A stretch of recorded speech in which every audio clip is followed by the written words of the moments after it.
জনজাতি এলাকায় শিক্ষা ব্যবস্থা কতটা বেহাল দশা তা এই প্রতিবেদনে পরিষ্কার চিত্র আমরা তুলে ধরব। পেটে ভাত নেই, শিক্ষার উপযুক্ত ব্যবস্থা নেই, কিন্তু জাতের বালাই। স্কুলটি বিশালগড় বিধানসভার চেলিখোলা এডিসি ভিলেজের অন্তর্গত 4 নং ওয়ার্ড পুরানবাড়ি এলাকায়। স্কুলের যে এই হাল, স্থানীয় বিধায়ক সুশান্ত বাবু কি জানেন না? হালবাদ জানেন। স্থানীয় বিধায়ক ব্যস্ত হট টপিক নিয়ে, নিজের জনপ্রিয়তা আর ফলোয়ার বাড়াতে। তাই শিক্ষা নিয়ে নেই মাথা ব্যথা। জঙ্গলের মধ্যে প্রায় 4 হাত দৈর্ঘ্য এবং 3 হাত প্রস্থ একটি কবুতরের টঙের মতো ঘর রয়েছে। ভেতরে গিয়ে দেখা গেল একটি টেবিল আর কোন রকমের 2টি চেয়ার বসানো হয়েছে, একটি আলমিরা এবং চাল ডালের 2টি ড্রাম, একটি ঘেঁষের চুল্লি। পা রাখার মতো জায়গা নেই। আর একটু ভেতরে গিয়ে দেখা গেল একজন ম্যাডাম বসে আছে। 3 জন লোক একসঙ্গে জরাজীর্ণ কক্ষে প্রবেশ করলে বসে কিংবা দাঁড়িয়ে কথা বলার জায়গা নেই।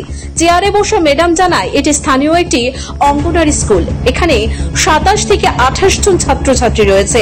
বসার জায়গা নেই বলে স্কুলে কোনো ছাত্রছাত্রী নেই। শিশুদের জন্য খাবার কোথায় রান্না হয় এই কথা জিজ্ঞাসা করা হলে ম্যাডাম জানান জায়গা নেই, এই ঘরের মধ্যে গ্যাসের চুল্লিতেই রান্না হয়, যা একেবারে অসম্ভব।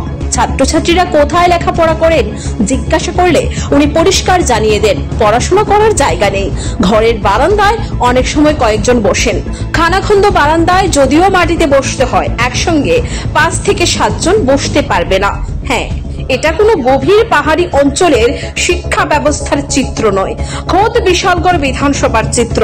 বিশালগড় শহর থেকে মাত্র 7 কিলোমিটার দূরে এই এডিসি ভিলেজের অবস্থান। স্কুলে গিয়ে কোনো ছাত্রছাত্রীদের দেখা মিলল না।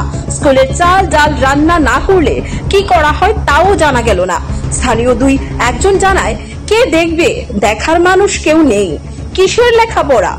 একটা স্কুল ঘর ও তৈরি করে দিতে পারে না সরকার, নাকি সরকারের নজরে যারা নিয়ে যাবেন তারাই তো দায়িত্বটা ভুলে গেছেন?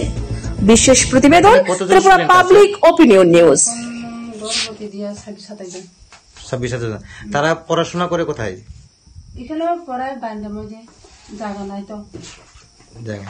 আর রান্না বাড়া কই করা হয় বাচ্চাদের জন্য? বাচ্চাদের গ্যাসের মধ্যে। তো রান্নার কি আলাদা ঘর নেই? না।